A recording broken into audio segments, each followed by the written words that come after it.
Spoken English শিখতে about to দিয়ে 10টি ইংরেজি বাক্য। চলুন প্র্যাকটিস করি। I was about to die, আমি প্রায় মরেই গিয়েছিলাম। আই ওয়াজ অ্যাবাউট টু সেই, আমি প্রায় বলেই ফেলেছিলাম। I was about to get, আমি প্রায় পেয়েই গিয়েছিলাম। I was about to learn, আমি প্রায় শিখেই ফেলেছিলাম। I was about to buy, আমি প্রায় কিনেই ফেলেছিলাম। I was about to reach, আমি প্রায় পৌঁছেই গিয়েছিলাম।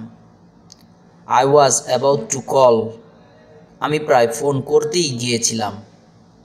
I was about to pass, আমি প্রায় পাস করেই ফেলেছিলাম। I was about to fall asleep, আমি প্রায় ঘুমিয়েই পড়েছিলাম। I was about to go out, আমি প্রায় বাহিরে চলেই গিয়েছিলাম। এরকম ধরনের ভিডিও পেতে আমাদের সাথে থাকুন।